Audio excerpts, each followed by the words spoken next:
DailyAstrocat.com, the weekly astrology report. On this week's Daily Astrocat Weekly Report, we talk about the Mercury-Neptune trine, the Mars exit from Leo and into Virgo, Mercury entering Leo, the Sun square Chiron, and the Sun sextile Uranus. All right, this is quite the full plate, and the moon begins this week in Aries and will end up in Cancer on Saturday in the afternoon. The remnants of springtime energies abound as we move into the heart of summer towards it. Hello, beautiful people. Welcome to the Lunar Weekly Astrocat Preview. It's time to concentrate and focus. Intentions set, our intentions well met. I'm Shane Jensen. I'm an astrologer, but not your typical natal chart reader. Although, we're getting closer to there. So yeah, sometimes it happens. I interpret the daily influence of the moon on us and our environs against the backdrop of traditional Western astrology. It's like a weather report almost. And I'm Carrie Jensen. I'm a kitchen witch, voice actress, songstress, and neurospicy nerd for all things New Age.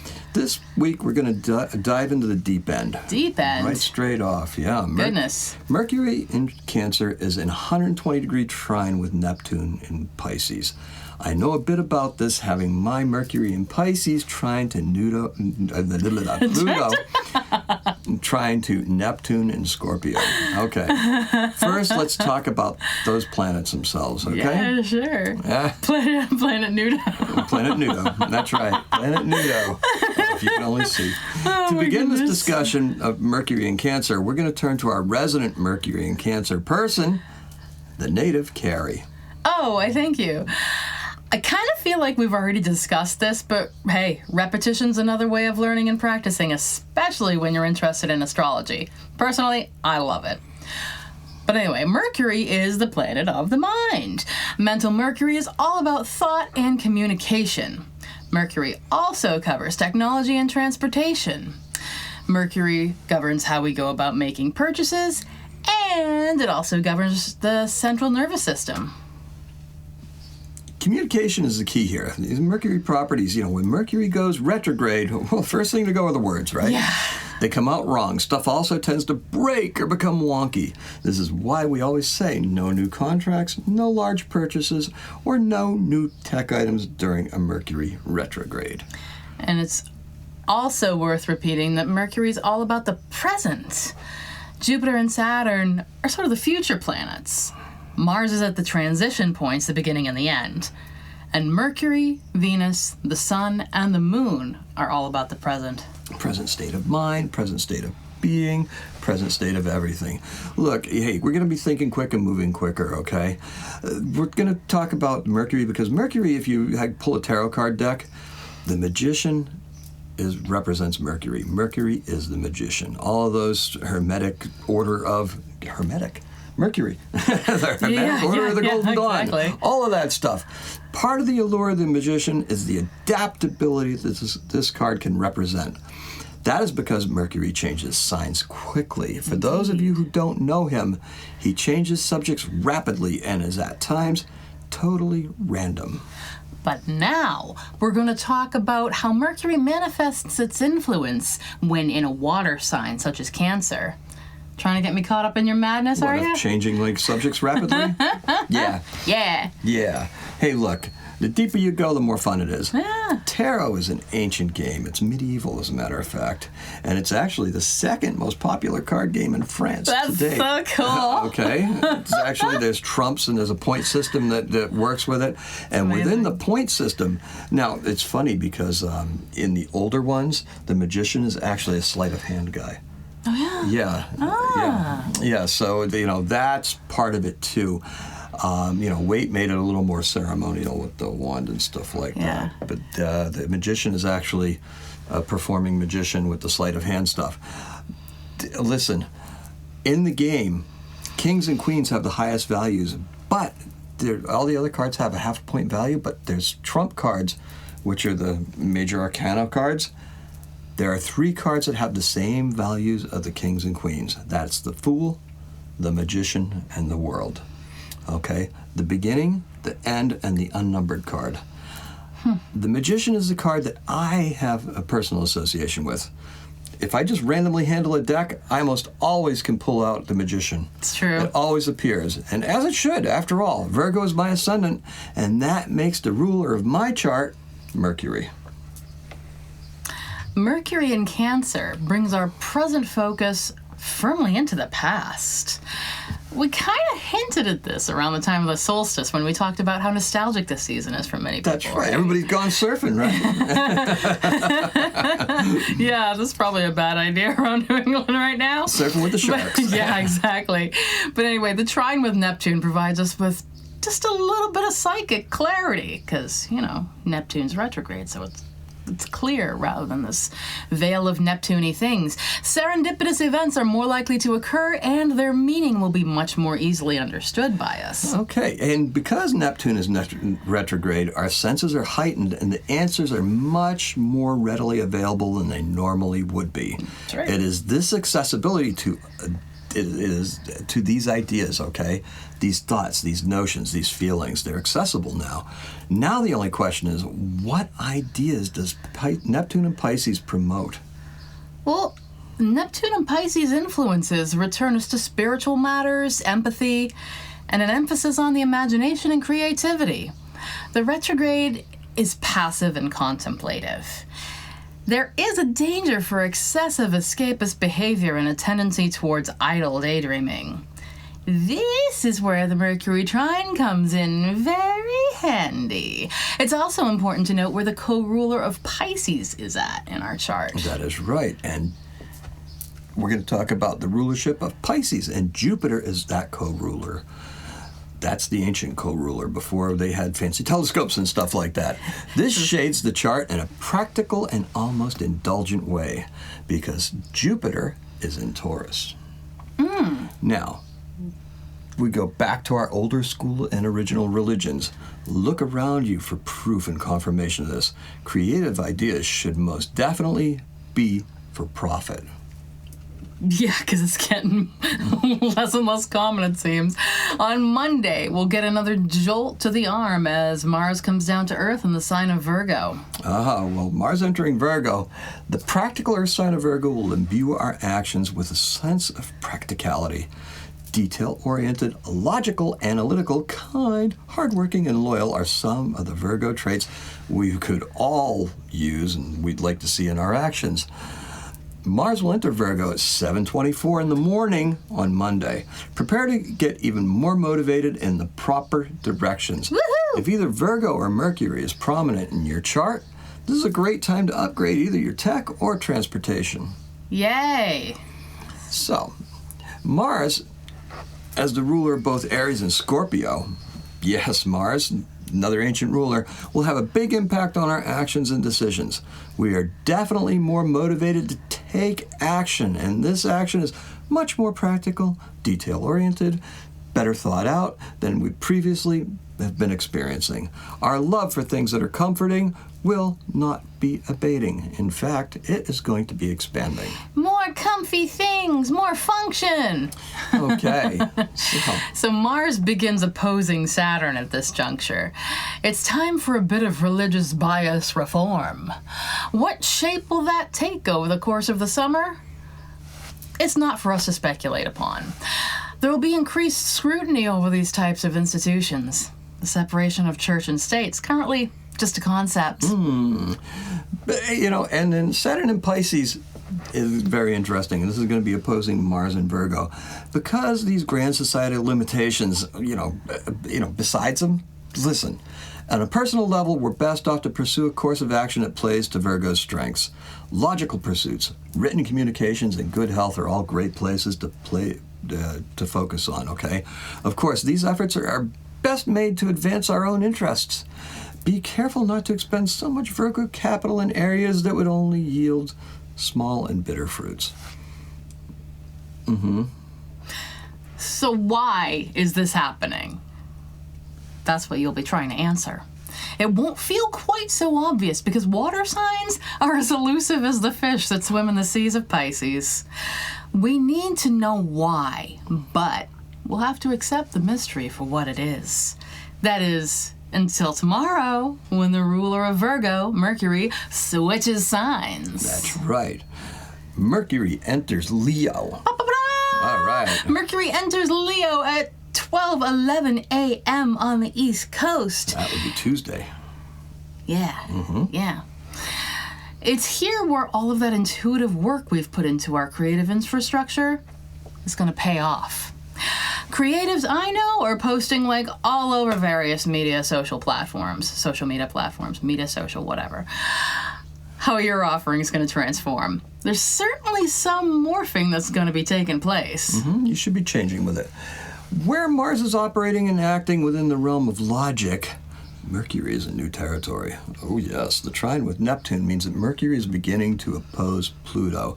And this leads to questioning of some of our career underpinnings. There's a subplot that's been clamoring for your attention. Changes in careers have been a subject of the last few weeks. Don't wait until your hand is forced.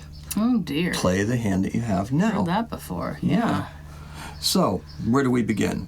The best way to begin something is to finish the first thing. Amen to that. Mercury and the Moon team up later on in the week to help start new projects and chapters get underway. The way we see it here, the work you do is a saga, and each week offers you the opportunity to continue the story. We build on this by writing a paragraph at a time. Keep your story going. Yeah. And furthermore, the moon is moving through the beginning of the zodiac this week. That would be Aries. We're in the 4th quarter of the moon. This is a good time for us to pare things down and simplify our busy lives. It's kind of like maintaining a garden, doing the pruning, all that. It's really a deep breath before another push. Yeah, well, it feels like we're always pushing around here. Sometimes you need to just let it all go and relax, right? As nice as that sounds, this is not the week for it. The moon ends out the week in chatty and inquisitive Gemini. It's an ideal time to find the next focal point for your efforts. All right, so the energy of the waning moon, just on the cusp of this new moon in Cancer, will have us feeling a bit antsy in this regard.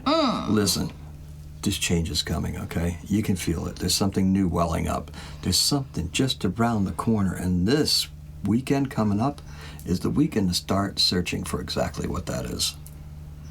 All right? You're looking for a sound. You're looking for something, okay? Cool. So now we're going to get into the Sun square Chiron stuff. Now, Chiron is an asteroid discovered in 1977, and it's an important addition to astrology that represents our deepest wound and where we can find our greatest healing potential. When combined with the sun, which represents our ego and identity, the energy can be intense and difficult to navigate. In a birth chart, those with the Sun square Chiron may struggle to find a sense of true identity and may constantly feel like they're not good enough. But it also gives them a great potential to learn and experience a lot of personal growth by making yourself finding that identity and by feeling good enough, okay? That's how we have to deal with this. Yay, learning. All right. Our ego and life path bring to light our fears and weaknesses. Hey, that's going to happen. You're going to feel that, including insecurities, perceived failings, unresolved issues about our purpose in life. That's why this is kind of like a little down, like a little dip in the road ahead. Because if you haven't been doing it, there's a reason for it. This is the time to discover it, because not only will you discover it, but the final thing that we want to cover this week is the Sun-Uranus sextile. Okay. Uranus is a planet that represents revolution, change, and independence. This is a little helping hand in the proper direction. It's a perfect companion to the Sun-Chiron square. What makes it such a good companion? The deep deficiencies revealed within ourselves and our projects or wherever it happens to be by the Chiron Sun square can be addressed in a super creative way. Nice. All right, Uranus rules science, computer technology, as well as astrology. All sorts of ideas are possible with the right prompts. There's an answer in there somewhere for you. With the moon in Gemini, communication is the key. It is amazing what the right mindset will conceive. That's right. Okay, and there's a certain beauty in all this when we find ourselves in sync with each other and the world all around us. This is what motivates us. And, for example, that's what makes us want to make music with other people. It's that discovery of how it all comes together.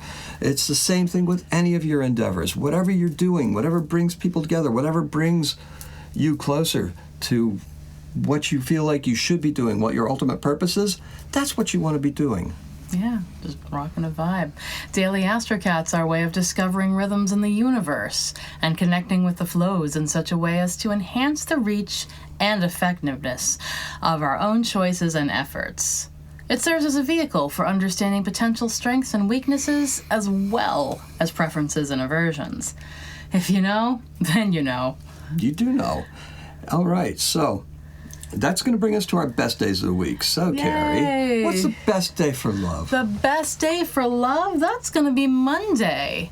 Whether it's the first day back to work or the first day of someone's vacation, there is new energy in the air that will make today feel vibrant. All right, and the best day for business? That would be Tuesday. The moon in Taurus informs us that it's time to really focus on the task at hand. Get the bulk of the week's work done on this day, Tuesday. Just cram it through. And the best day for health? That's also Monday. Sometimes all you need is a positive mental attitude. All right, and the best day for transformation? Also Monday. Monday's a heck of a day. It could kind of also be Tuesday, but on Monday there's that Mercury-Mars dynamic that's going to be really hard to beat. The optimistic energy of Mercury and Leo will combine with the practical actions of Mars and Virgo. I think I even want to contradict myself here a little bit because, you know what, there's an opportunity on the Friday, Saturday to come away from that self-analysis that's going to be staring us in the face sometime around Wednesday or Thursday and just help us get right out of it and get right back at the things we should be doing. So that's a good transformation point too. So the end of the week is a good transformation. I would be more in favor of that because, hey, it's great to have new ideas. It's great to have new actions behind them. It's great to have all that stuff. But if you haven't dealt with the things that are keeping you from actually doing that stuff and putting those ideas through or seeing them through or finishing them, then at that point, this is where it's going to help you, okay? All right, so if you kind of feel like you're taking things personal on Wednesday, like it's tough to get through, you get to, by the end of the week, you're going to feel like, okay, we've learned. Exactly. Well, it's difficult to pin down exactly what is needed to make this week a success. There's a lot of shifts that we've just talked about, and it's going to have a greater impact on coming weeks than they will today. What you have to remember for Monday and Tuesday is that the initial impressions that you get on those days are the true ones. Okay? No matter how everything twists and turns. That's the thing you have to finish. And we're going to need to reinforce the base from which we operate. That's the home. We need security and comfort in order to remain effective in other areas. Okay, thank you all for joining us. We get to do this all together. Please share this, like, follow, hit the bell for notifications. Go to the podcast, favorite it, subscribe to it, please. Sign up for emails on the website and show us some love. Talk to us. We really want to know how your week is going. Did you work your magic? Feed us some feedback. Remember, it's daily-astrocat.com by Stella and all over the place. Hey, I had a thought there that it was really lingering. Things seem to be shifting, and I'm sensing that we'll need to be not focusing on the same old stuff to break out. Yeah. Like I said, there's something new coming. Believe me, there's something new. That new moon in Cancer is going to be different. It's a different feel to it, and you can't really put your finger on it because it's a water sign. It's mysterious. But we will make that clear to you next week. Look no further than the influence of Uranus, Saturn, and Aquarius to really help you break out this week and point you in that right direction so that we can come out of this even stronger. And Aquarius opposes Leo, so it's only natural that this is where the creative spark has led us to. Isolated Leo efforts without direction are incomplete. Yeah, remember, you have Mercury and Venus in Leo, and at the beginning of the week, Mars was also in Leo until he, of course, went into Virgo. The best way to prepare for this is to start You start it this week. Start trying to find that newer thing. Find newer ways of stepping into the spotlight.